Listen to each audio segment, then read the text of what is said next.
Elle était au chevet de personnes de troisième âge, logées à la maison des seigneurs Kambissi en Filou dans le 7e arrondissement de Brazzaville ce vendredi 14 janvier 2022.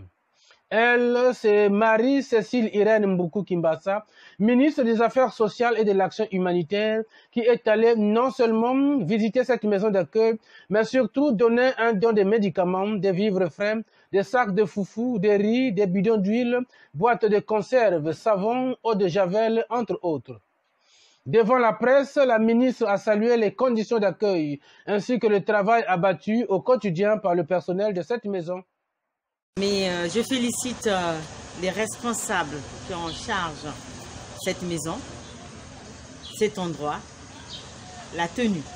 Vous avez vu, vous avez fait la visite avec moi. Vous voyez comment c'est bien tenu, c'est propre.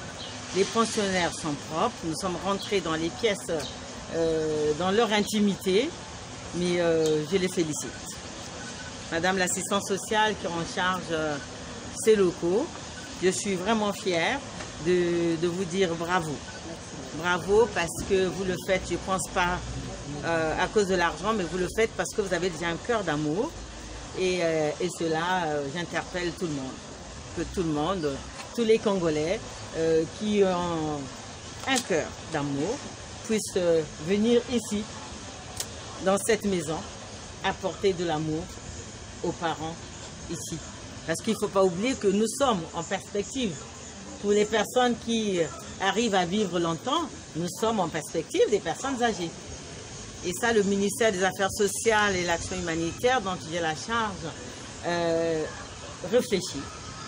Nous sommes en train de mettre en place une loi qui protège les personnes âgées au Congo. Cependant, Marie-Cécile Mboukou Kimbassa a fustigé le comportement de certains compatriotes qui, pour des raisons inconnues, abandonnent à leur triste sort leurs géniteurs. Et une leçon que je retiens de cette visite, nous sommes les Bantous. Et les Bantous sont très familles. Même si aujourd'hui, la vie est devenue chère et difficile, mais un Bantou vit avec son parent. Je suis très étonnée de voir le nombre de mamans ici, présentes. Elles sont plus nombreuses que les papas. Je lance un appel aux enfants, parce qu'une maman, elle est sacrée. Celui qui abandonne sa maman, il faut qu'il soit sûr qu'il sera lui aussi abandonné dans ses vieux jours. C'est une satisfaction la visite de la ministre des Affaires sociales et de l'Action humanitaire, a déclaré la directrice générale par intérim de la Maison des Seniors, Merveille Mabika, qui n'a pas manqué d'énumérer quelques difficultés.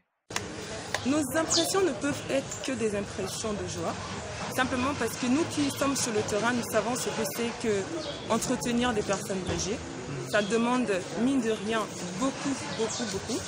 Et les gens peut-être pensent que pour venir nous accompagner, il faudrait peut-être tout ce que la dame la ministre a apporté. Non, juste un quart de riz, par exemple, vous n'avez pas idée de combien ça aide déjà. Donc nous ne pouvons qu'être satisfaites lorsque nous voyons tous ces vivres-là qui sont à notre disposition. Nous pensons que nous avons un bon stock en tout cas et nous ne pouvons que remercier Madame la ministre.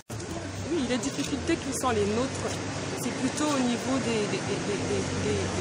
de la prise en charge notamment, surtout les médicaments. Nous avons beaucoup de problèmes de médicaments et tout, mais avec l'apport que nous avons reçu de Madame la ministre, nous pensons que nous pourrons faire pallier à ça. Initiative de l'épouse du chef de l'État congolais, Antoinette Sassou Nguesso, cette maison des seniors, Kambissi, prend en charge présentement 37 pensionnaires. Les femmes sont les plus nombreuses. Les hommes et femmes de cœur ainsi que les donateurs qui peuvent apporter une quelconque assistance sont les bienvenus, a laissé entendre sa directrice générale par intérim, Merveille Mabika.